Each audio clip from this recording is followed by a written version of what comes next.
नमस्कार, मी शुभम. निसर्गाची comeback story सांगण्यासाठी मी आज हा व्लॉग करतो. 3-4 दिवसांपासून मी दिल्लीमध्ये गुडगावमध्ये राहतोय. 600 पेक्षा जास्त AQ आहे आणि अफलातून थंडी, यामुळे आम्ही सगळे त्रस्त आहोत. आज मात्र मी इथं येऊन जंगलामध्ये बसलोय, गुडगावच्या एका सुंदर ठिकाणी, अरवली बायोडायव्हर्सिटी पार्कमध्ये. इथे मात्र AQ आहे 300 पेक्षा कमी.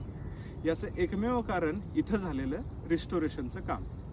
2000 साली या जागेमध्ये एन्करेजमेंटमुळं आणि मायनिंगमुळे ही जमीन डिग्रेड झालेली. ॲक्च्युली हा अरवली पर्वतरांगाचा सुरुवातीचा भाग. यामध्ये खूप दऱ्यांचा पार्टमध्ये 2000 पेक्षा जास्त मुलांचा आणि लोकांचा सहभाग झाला. 70 पेक्षा जास्त कॉर्पोरेट कंपन्या या रिस्टोरेशनच्या कामामध्ये सहभागी होत्या.